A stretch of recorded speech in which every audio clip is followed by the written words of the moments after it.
Jackson had lived on 7 for years, and the word alone had grown into a quiet companion in his life. The colony was supposed to be a bustling hub for miners and engineers, but something went wrong decades ago. One by one, the others left, died, or disappeared. Now he was the last. Every morning he woke to the same red sun spilling across endless deserts. Dust swirled in the wind, painting the air with a soft orange haze.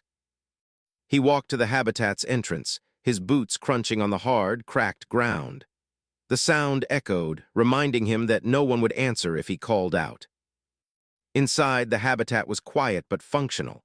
Machines hummed, their noises a faint comfort. Jackson spent hours checking systems, repairing broken panels, and maintaining the old generators that kept him alive. Sometimes he would stop and stare at the walls.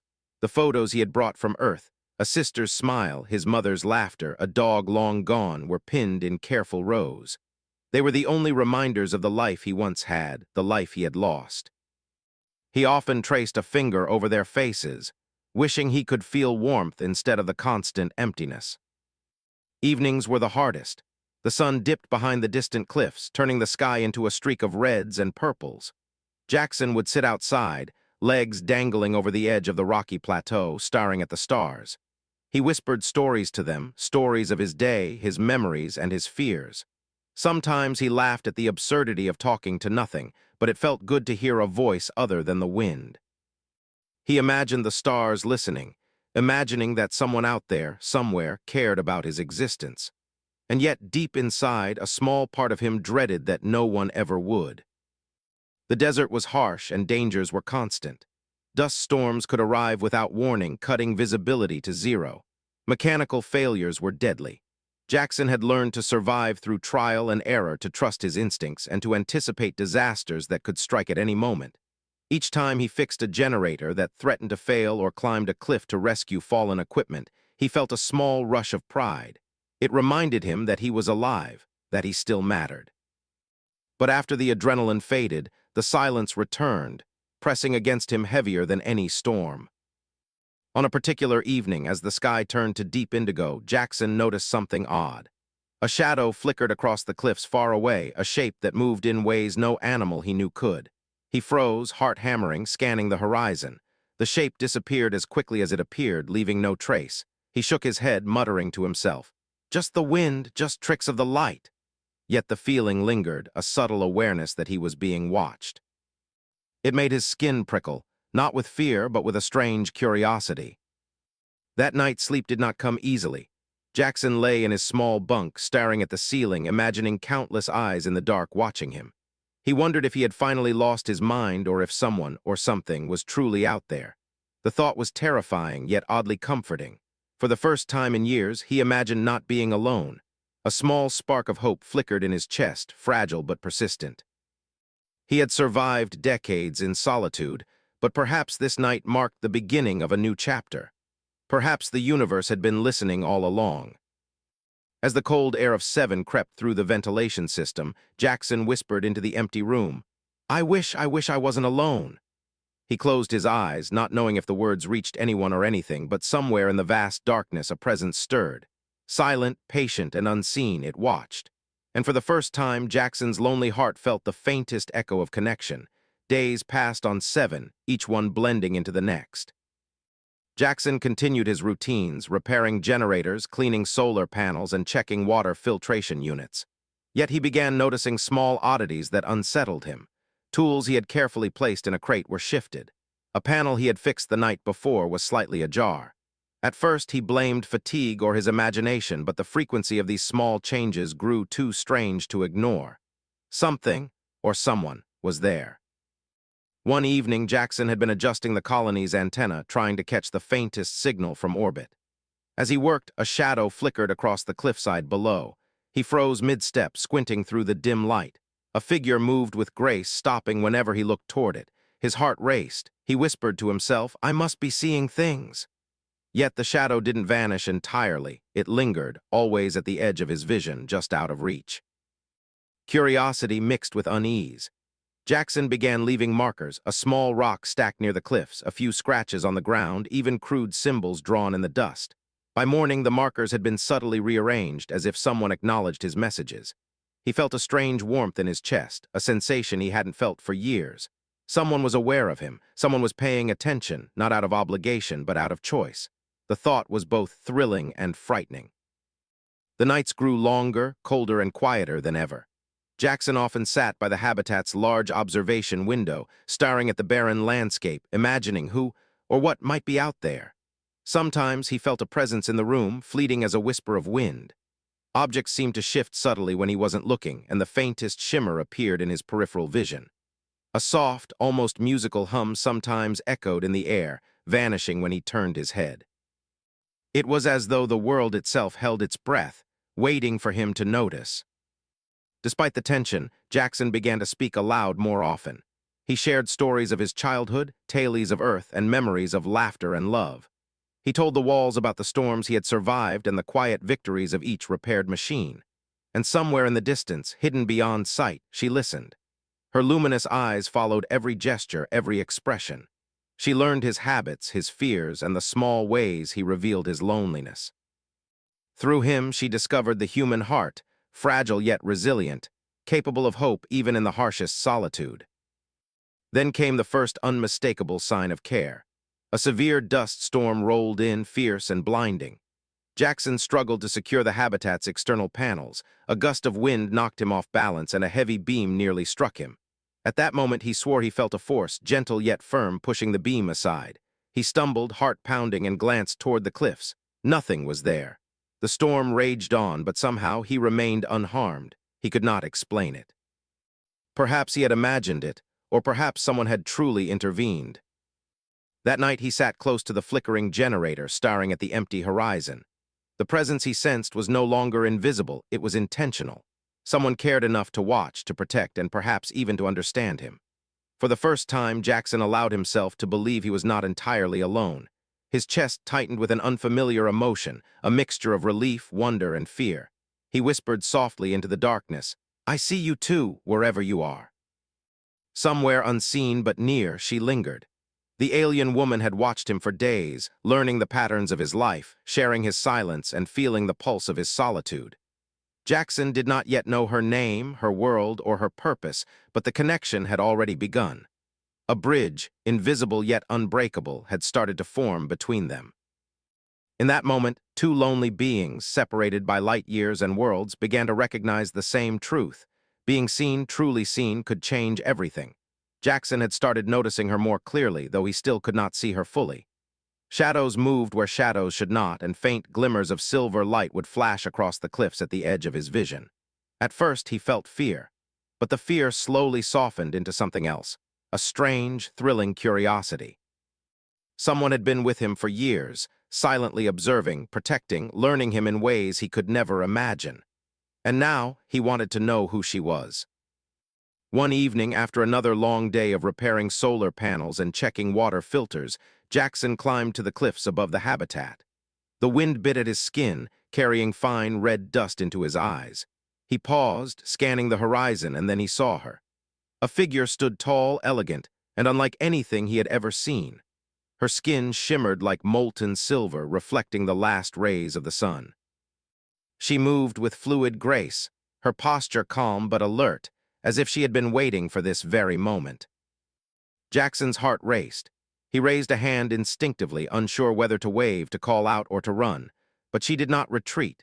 Instead, she tilted her head slightly, studying him with eyes that seemed to glow with intelligence and emotion. For the first time, he felt that piercing truth of being watched, but not as a prisoner or as prey. He was being seen, truly seen, by someone who understood his loneliness and his struggles. A shiver ran down his spine, a mix of awe and disbelief. For hours, they simply observed each other. Jackson spoke quietly, telling her his name, his story, even though he doubted she understood the words. "I've been alone here for so long. I thought no one would ever care. I thought the stars themselves had forgotten me." The wind carried his words, and somewhere beyond the cliffs, she listened. Her gaze softened, almost imperceptibly, as if acknowledging his pain and the strength he had built to survive it. The presence of her watching brought both comfort and restlessness. Jackson noticed subtle signs of her care everywhere: tools arranged neatly, food rations untouched by the harsh sandstorms, a water filtration unit fixed before he even realized it was failing. She was there, moving silently, invisible, leaving behind proof of her attention without ever needing to speak. He felt a strange gratitude toward her, though he had not yet met her fully. He began leaving small offerings, drawings in the dust, spare tools, and even notes describing his days, hoping she might understand his words and gestures. Then one night the impossible happened. Jackson awoke to a soft glow in the room, faint but steady. He followed it outside and froze. There, no more than 50 feet away, she stood fully visible for the first time. Her silver skin reflected the moonlight, her eyes bright with curiosity and something deeper he could not name. For a moment, neither of them moved. The desert wind whispered around them, carrying the sound of their breathing and the quiet pulse of a world that had seemed so empty for too long. Jackson wanted to speak, to ask her who she was, why she had watched him, why she cared. But no words came. Instead, he simply lifted his hand. Tentatively, she mirrored the gesture, reaching out as if to touch the space between them without crossing it. A tension of wonder and fear passed between them, a moment suspended in time. He realized then that being watched all these years had not been a burden. It had been a gift, a silent companionship that had carried him through decades of loneliness. As he turned to return to the habitat, Jackson glanced back once more. The alien figure remained, luminous and still, a guardian unseen yet undeniably present. He smiled, feeling warmth spread through his chest. For the first time in years, he understood that survival was not just about enduring storms or repairing machines. It was about connection, even when it seemed impossible. And now he knew that he was no longer truly alone. The days that followed were different for Jackson. The loneliness that had pressed on him for years seemed lighter, as if someone unseen carried a portion of his burden. He began noticing more signs, subtle, almost magical, that he was not alone. A solar panel that had faltered overnight was repaired, as if by invisible hands. Water filters that clogged mysteriously were flowing freely again in the morning. He could not explain it, and yet the presence of someone caring for him filled his chest with warmth he hadn't felt in decades. Jackson began leaving little messages for her. Sometimes he would write notes on scraps of metal, sometimes he arranged rocks in patterns across the sand. He did not know if she could read his writing, but he hoped she understood the intent. By the next morning, the messages were moved, the rocks rearranged in careful order. A subtle rhythm emerged in their silent communication, and Jackson felt something stir in him he had almost forgotten. Hope. Someone was listening. Someone cared enough to respond, even if silently. One evening, a sudden dust storm swept across the plateau. Jackson scrambled to secure the habitat's external panels and protect the equipment outside. Wind howled around him, tearing at his clothes, sand slicing his face. For a moment, he lost his footing on the slippery rocks. Then a sudden force, gentle yet firm, steadied him. He stumbled backward, heart pounding, and glanced around. Nothing. Only the storm raged on, but deep inside he felt a certainty that someone had intervened. She had been there unseen, guiding him away from harm. The realization brought both wonder and gratitude. He had survived alone for years, relying only on his skill and stubbornness. But now someone, not human, not expected, was caring for him in ways that went beyond necessity. It was not just protection, it was attention, consideration, understanding. Jackson found himself talking aloud more than ever, sharing memories, thoughts, even fears he had long buried. He spoke of Earth, of family, of the small joys and great sorrows that shaped him. And somewhere, unseen but near, she listened, her presence a comforting shadow at the edge of his world. Her interventions became more deliberate. One morning, Jackson discovered that the habitat's generator, which had been failing for weeks, was fully repaired, polished, and running silently. A cup of water sat nearby, chilled despite the desert heat. On the ground, a crude pattern of stones spelled out something he could not read, but the intention was clear. She had been there. She cared. His heart swelled with gratitude and a strange, protective curiosity. Who was she? Where had she come from? How had she known him so well without ever speaking? Jackson began leaving small gifts, fruits he had stored from the supply drops, tools he could spare, sketches of his routines and the landscape around him. By the next day, they were arranged differently, as if she had touched them, appreciated them, acknowledged them.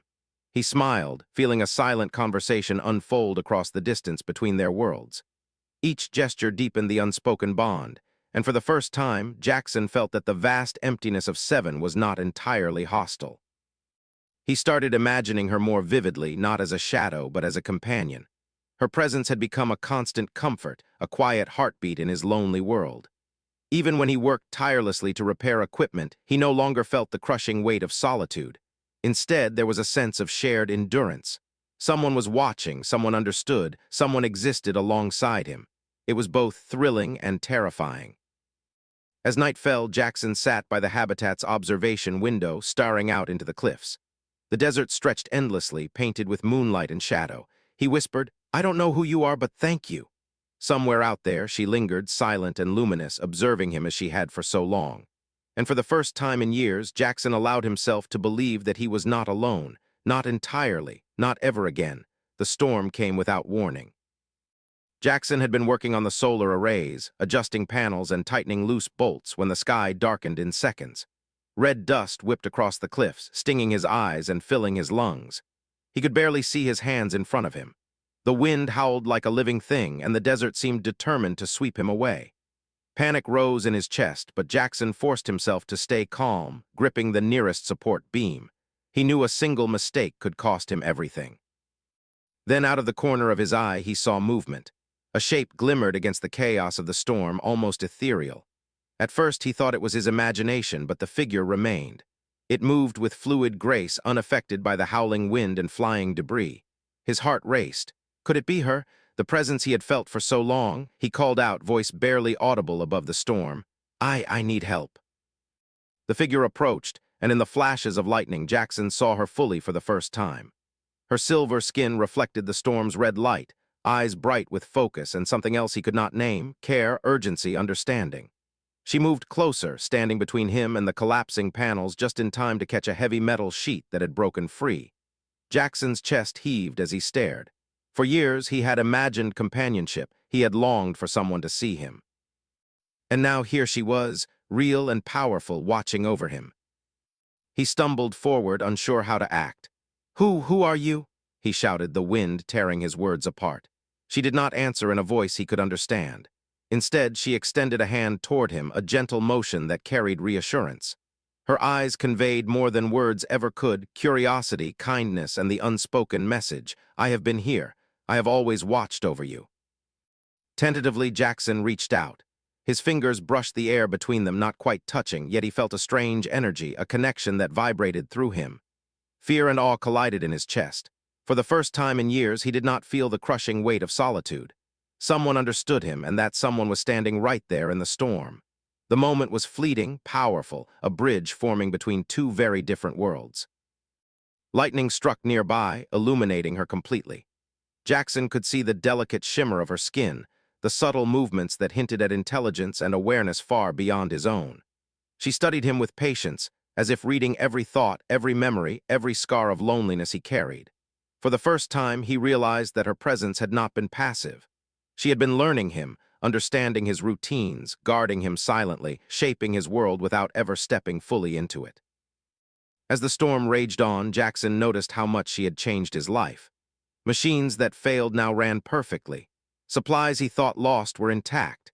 Even the small comforts he had made for himself, a chair, a journal, a cup of water, had been preserved, moved gently, as if she had cared for every detail of his existence. He realized that her watching was not intrusion. It was empathy, a rare, almost sacred gesture that no human had ever offered him. Finally, the storm began to ease. Dust settled, and the sky cleared to reveal a pale moon. Jackson and the alien stood in silence, two figures connected by years of unseen attention and mutual survival. No words were necessary.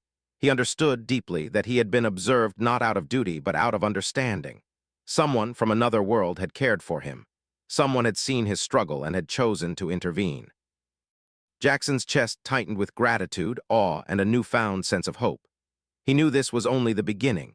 The alien who had watched him for years was now here, visible and tangible, and he would never be alone again. After the storm passed, a quiet settled over Seven.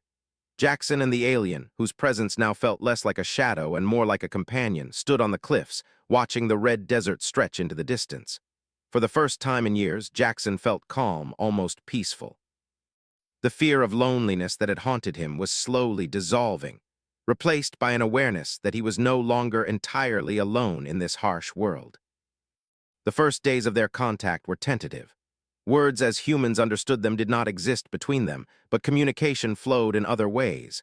A gesture, a tilt of the head, a movement of her luminous hand, each spoke volumes. Jackson learned to watch her carefully, noticing patterns and subtle signs.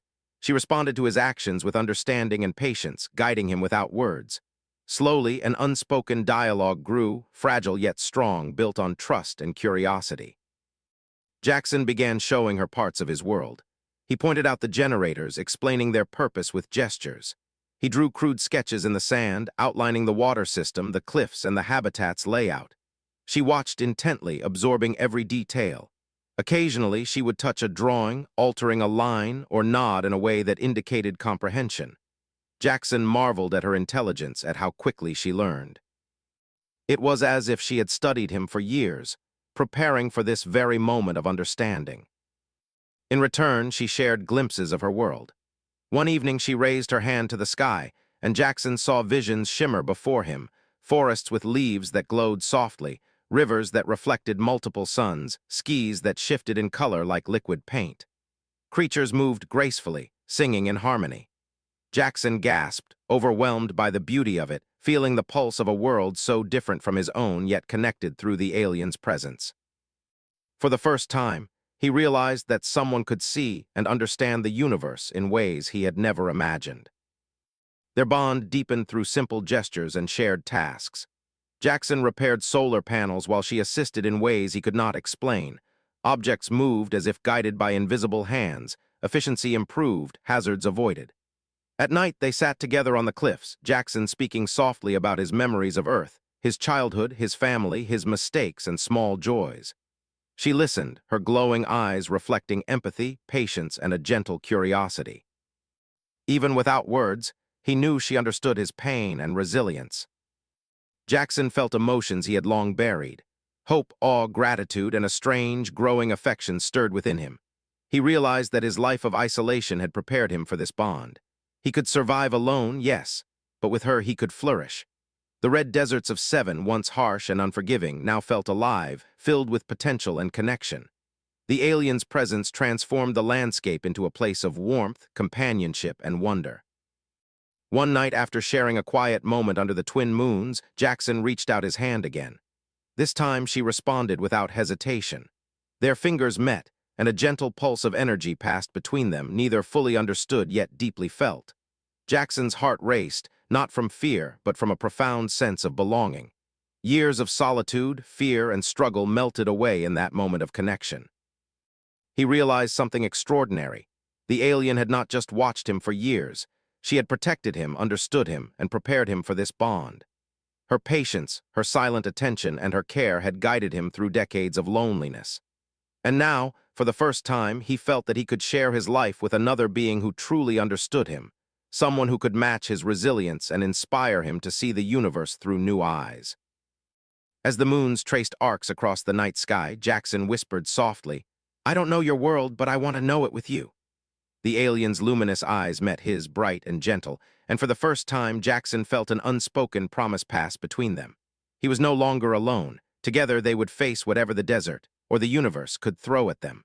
The morning sun rose slowly over Seven, painting the desert in shades of gold and crimson. Jackson stood at the edge of the cliff, looking out at the endless sands. For years he had walked these barren landscapes alone, listening only to the wind and the hum of machines. But now, beside him, the alien woman stood, a silent, luminous presence that had watched over him for years without ever seeking recognition or reward. For the first time, Jackson felt the full weight of what that meant. He was no longer alone, not in body, not in spirit, and not in heart. The quiet peace of the morning was suddenly broken by a distant sound, the faint hum of a rescue shuttle approaching. The colony's old systems, repaired and revived through years of careful maintenance and her unseen guidance, had finally sent a signal to orbit. Jackson's chest tightened. He had survived decades of isolation with only the companionship of shadows and stars, and now salvation had arrived. Yet the thought of leaving her behind filled him with a hollow ache. He turned toward her. She regarded him with the same calm, understanding gaze he had grown to know, eyes reflecting the rising sun like twin moons. She did not speak in words he could understand, but Jackson felt the message clearly. She had been with him all along. Every tool saved from disaster, every repaired generator, every subtle guidance had been her way of saying, "I am here. I have always been here."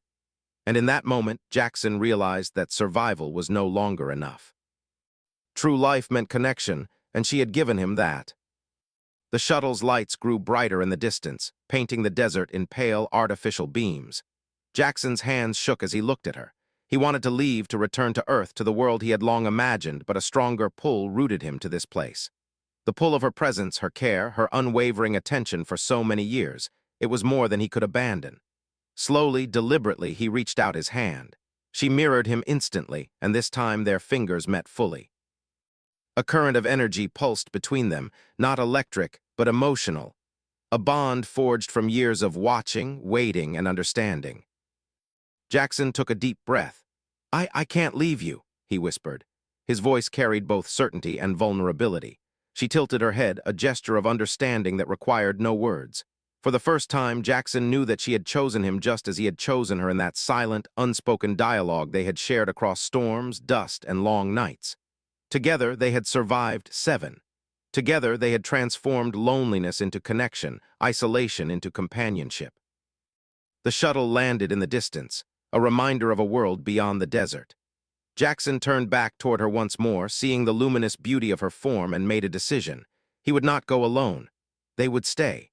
If the universe had sent him here, if the stars had made her watch him all these years, then it had prepared something extraordinary, a partnership beyond comprehension, a bond that could survive both space and time. They walked together back to the habitat, side by side. Jackson felt the warmth of her presence beside him, a glow that seemed to fill the barren desert with life. The machines hummed in harmony, the air felt lighter, and even the sun seemed to shine with a softer warmth. He realized that all his years of survival, all the quiet pain of being alone, had led him to this moment. He was not just alive. He was seen, understood, and cherished. As they reached the edge of the cliffs, Jackson looked out at the horizon one last time. The shuttle waited, but he no longer felt its pull. Instead, he felt the infinite possibility of the world at his side, the unseen strength of the alien woman who had watched him for years, and the quiet certainty that he would never face life alone again. Together they stood, two beings from different worlds, bound by resilience, care, and the rarest gift of all, connection. And in that moment, Jackson knew something extraordinary. Being seen, truly seen, could change everything. The universe had listened, and he was finally home.